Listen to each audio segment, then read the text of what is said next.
I'm Jamie. Today's day 295 of reading. Today we're reading Harry Potter and the Goblet of Fire. Let's get started. We are currently on page 482.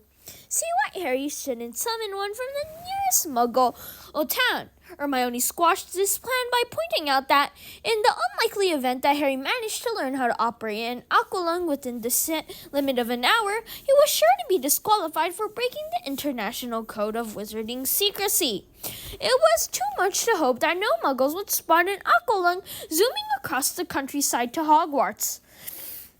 Of course, the ideal solution would be for you to transfigure yourself into a submarine or something, Hermione said. If only we'd done human transfiguration already, but I don't think we start that until 6th year. It can go badly wrong if you don't know what you're doing.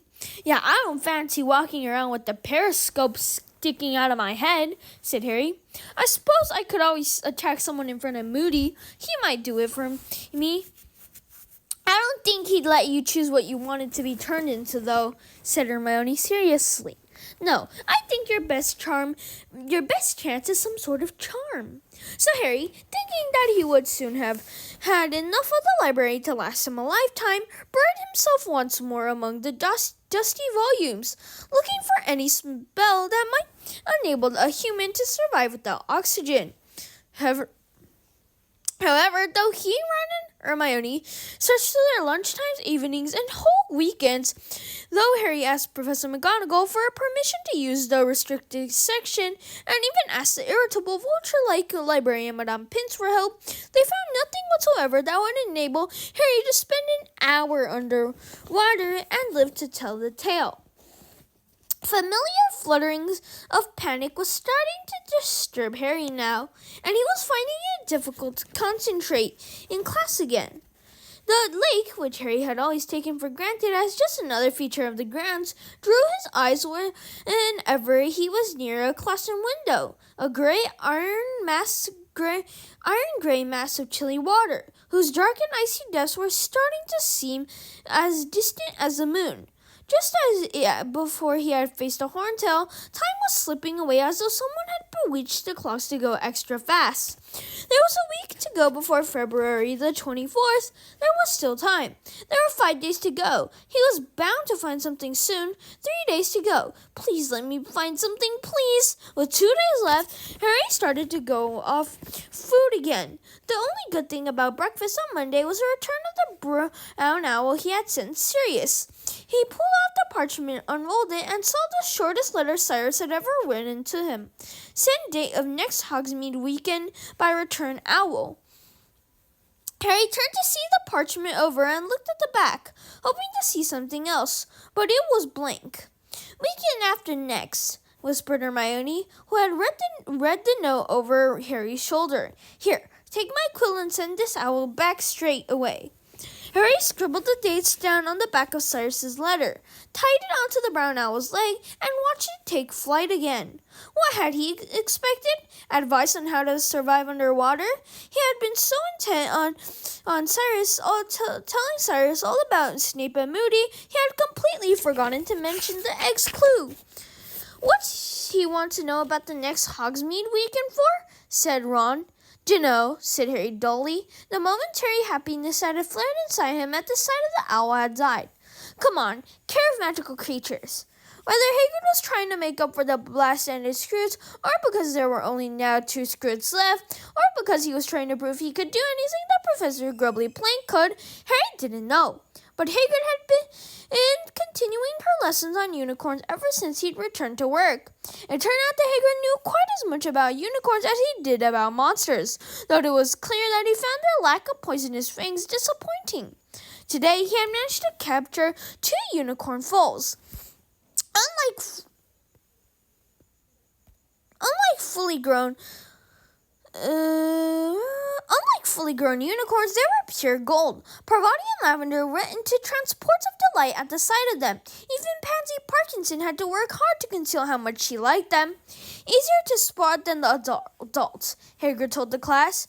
They turn silver when they're about 2 years old, and they grow horns at around 4. Don't go pure white until they're fully grown. round about 7. They're a bit more trusting when they're babies. Don't mind boys so much. Come on, move it a bit. You can pat him if you want. Give him a few of these sugar lumps. You okay, Harry? Hagrid muttered, moving aside slightly while the most of the others swarmed around the baby unicorns. Yeah, said Harry. Just nervous, eh? Said Hagrid. Bit, said Harry. Harry, said Hagrid, clapping a massive hand on his shoulder, so that Harry's knees buckled under its weight. I'd have been worried before I saw you take on that horntail, but I know now you can do anything you set your mind to. I'm not worried at all. You're going to be fine. Got your clue worked out, haven't you? Harry nodded, but even as he did so, an insane urge to confess that he didn't have any idea how to survive at the bottom of the lake for an hour came over him. He looked up at Hagrid. Perhaps he had to go into lakes sometimes to deal with creatures in it. He looked after everything else on the grounds. After all, you're going to win, Hagrid growled, patting Harry's shoulder again, so that Harry actually felt himself sink a couple of inches into the soft ground. I know it. I can feel it. You're going to win, Harry. Harry just couldn't bring himself to wipe the happy, confident smile off Hagrid's face. Pretending he was interested in the young unicorns, he forced a smile in return and moved forward to pat them with the others. By the evening before the second task, Harry felt as though he were trapped in a nightmare. He was fully aware that, even if by some miracle he managed to find a suitable spell, he'd have a real job mastering it overnight. How could he have let this happen? Why hadn't he got to work on the egg's clue sooner? Why had he ever let his mind wander in class? What if a teacher had once mentioned how to breathe underwater? He sat with Hermione and Ron in the library as the sun set outside, tearing feverishly through page after page of spells hidden from one another by massive piles of books on the desk in front of each of them. Harry's heart gave a huge leap every time he saw the word water on a page, but more than often that was not it. It was merely take 2 pints of water, half a pound of shredded mandrake leaves, and a newt. I don't reckon it can be done, said Ron's voice flatly from the other side of the table. There's nothing. Closest was that thing to dry up puddles and ponds, that drug charm, but that was nowhere near powerful enough to drain the lake.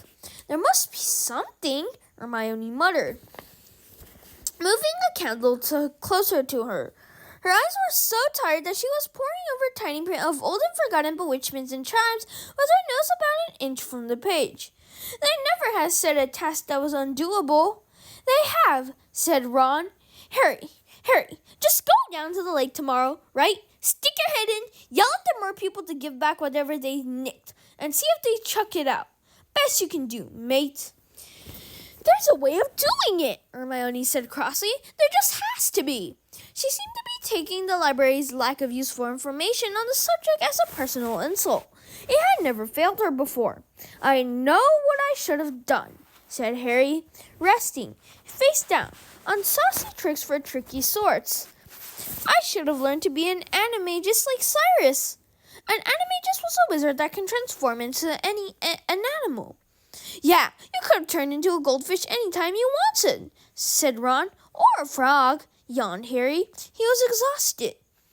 It takes years to become an animagus, and then you have to... Thank you, everyone. That's all for today. Bye. See you tomorrow. Tomorrow we are going to read page 487. Yup, absolutely epic. 287, 487. Okay, and peace out.